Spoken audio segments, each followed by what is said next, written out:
PTS pengantar material konstruksi penjelasan pertemuan pertama hingga pertemuan ke-7. Pertemuan pertama. Pengertian bangunan dalam arti gedung adalah wujud fisik hasil pekerjaan konstruksi yang menyatu dengan tempat kedudukannya, sebagian atau seluruhnya berada di atas atau di dalam tanah dan atau di dalam air.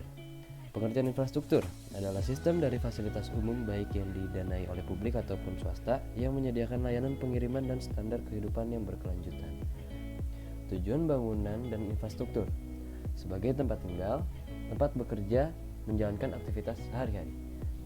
Jenis-jenis bangunan menurut Peraturan Daerah Provinsi DKI Jakarta Nomor 7 Tahun 2010, bangunan sederhana lantai 1 sampai dengan lantai 4, bertingkat sedang lantai 1 sampai lantai 5 sampai dengan lantai 8, bertingkat tinggi lebih dari lantai 8. Jenis-jenis infrastruktur ada jalan kereta api, jembatan, bendungan, irigasi dan drainase, dan masih banyak lagi. Pertemuan kedua adalah kayu. Kayu merupakan bahan yang ramah lingkungan karena bahan kayu dapat diproduksi dengan cara siklus tanam. Kayu merupakan sumber daya alam yang tidak dapat habis-habisnya jika dikelola dengan baik. Bagian-bagian kayu ada kulit luar, kulit dalam, kambium, kayu gumbal, kayu teras, hati, lingkaran tumbuh, dan jari-jari kayu. Jenis-jenis kayu ada jati, merbau, meranti, albasia, cendana, mahoni, dan masih banyak lagi. Kelas kayu menurut tingkat kawetan. Di sini kelas pertama yang selalu berhubungan dengan tanah lembab, dia bisa bertahan 8 tahun, sedangkan kelas kedua hanya 5 tahun, kelas ketiga hanya 3 tahun, dan begitu juga seterusnya. Berarti kelas pertama lebih kuat dibanding kelas kedua. Di sini juga kelas kayu menurut tingkatan kekuatan, begitu juga seperti kelas kayu tingkatan menurut kawetan. Di sini ada sifat-sifat fisik kayu, ada berat jenis, ada higroskopik, ada warna kayu.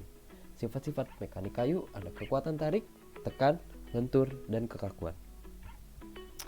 Faktor-faktor yang mempengaruhi sifat mekanik kayu. Ada berat jenis, ada struktur kayu, ada kelelahan kayu. Pertemuan ketiga adalah agregat. Agregat adalah istilah kolektif untuk bahan mineral seperti pasir, batu kerikil, crusstone yang digunakan dalam media pengikat aspal atau semen Portland. Fungsi dari agregat mengurangi susut pada beton, mempengaruhi keekonomisan beton, sifat yang tahan terhadap benturan. Agregat menurut asalnya ada natural agregat, artificial agregat. Agregat menurut sumbernya ada igneous rocks, sedimentary rocks, dan metamorphic rocks. Di sini menurut keukurannya, agregat ada kasar, ada halus. Menurut bentuknya, agregat ada rounded, irregular, angular, dan flaky. Dan di sini ada gambarnya. Lalu ada agregat menurut teksturnya, ada yang halus, berbutir, kasar, kristalin, dan sarang lebah. Sifat fisik agregat ada spesifik gravity, porositas, dan absorb. Kondisi agregat berdasarkan kandungan airnya dibagi menjadi kering oven, kering udara, jenuh air dengan permukaan kering dan basah. Di sini ada pengujian agregat, ada analisis saringan, ada berat jenis dan daya serap, dan ada kadar lumpur. Modulus kehalusan adalah sebagian jumlah persentase kumulatif yang tertahan pada saringan seri standar dibagi menjadi 100. Biasanya modulus kehalusan dihitung pada agregat halus. Jika FM lebih dari 3,2 tidak baik digunakan untuk campuran beton. Pertemuan keempat adalah semen. Pengertian semen dalam terminologi umum dapat digambarkan sebagai bahan yang memiliki sifat perekat yang mampu mengikat bahan mineral menjadi suatu kesatuan yang padat.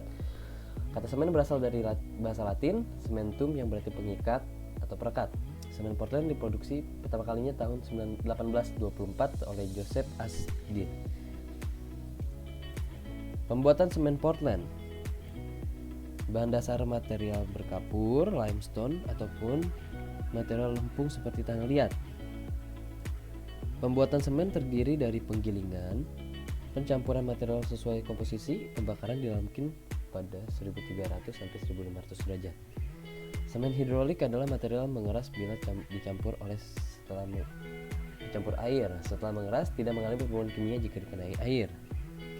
Di sini ada proses pembuatan semennya, ada proses basah, semi basah, semi kering, dan kering.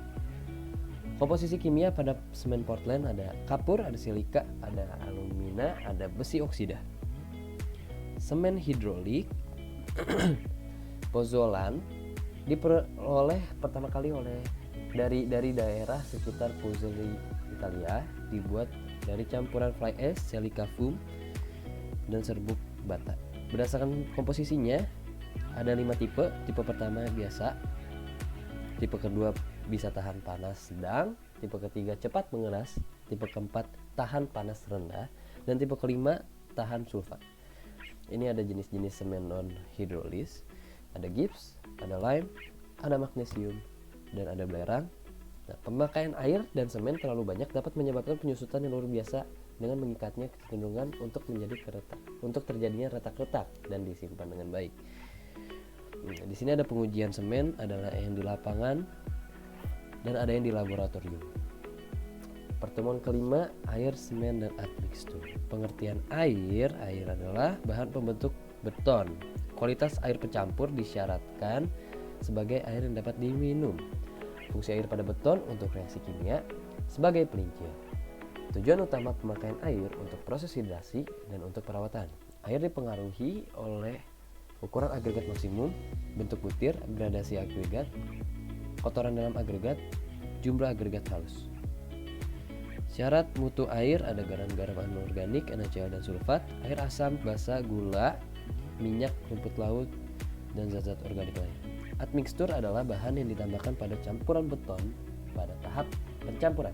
Tujuan menggunakan admixtur di beton untuk meningkatkan workability tanpa mengubah kadar air, mengurangi kadar air tanpa mengubah workability, memberikan pengaruh terhadap kombinasi di atas. Pertemuan ke-6 ada beton segar. Beton segar adalah material campur segar terdiri dari semen, air, agregat yang dapat dicetak ke dalam bentuk apapun. Nah, workabilitas dapat dilihat dari nilai slump yang identik dengan tingkat keplastisisan beton. Workabilitas ada 3, kompabilitas, mobilitas, dan stabilitas. Nah, pada beton bisa terjadi segresi, yaitu pemisahan dari berbagai bahan campuran beton. Ada bleeding, yaitu air naik ke permukaan beton. Ada susut, perubahan volume beton ke arah yang lebih kecil.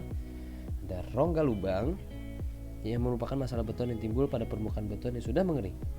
Di sini ada pengkristalan juga. Penyebabnya akibat garam-garam yang bersifat alkali terbawa ke permukaan plasteran beton atau batako. Bercak-bercak seperti basah, penggunaan pelamir yang belum kering sempurna dan kemudian diberi lapisan cat. Menggelembung, cat bermutu tinggi mempunyai lapisan cat yang rapat dan plastis sehingga terdapat air atau cairan yang tertahan di bawahnya, dapat mengakibatkan menggelembungnya lapisan cat tersebut. Di sini ada SLAM test seperti pada gambar dan ada compacting factor test. Pertemuan ke-7 adalah kekuatan beton. Beton adalah bahan konstruksi bangunan yang terdiri dari semen dan bahan lain. Di sini ada jenis-jenis beton, ada beton mortar, non pasir, hampa, ringan. Ada yang bertulang, ada percetak, ada prategang, dan ada yang basah. Ada beton siklop, expose, dan beton serat. Bentuk benda uji ada yang berbentuk kubus dan ada yang berbentuk silinder. Dan di sini ada kekuatan beton dibagi jadi 3. Ada kekuatan tekan yang dipengaruhi oleh faktor semen, umur beton, jumlah dan jenis semen, pekerjaan perawatan, jenis gradasi agregat. Kuat hancur beton juga dipengaruhi oleh jenis semen, jenis gradasi dan tekstur bidang permukaan agregat, efisiensi dari perawatan, suhu, dan umur. Dan juga ada kuat tarik yang biasanya ada 1/18 kuat tekan beton pada waktu umurnya masih muda, dan setelahnya menjadi 1/20. Sekian dari saya, Fadil. Terima kasih.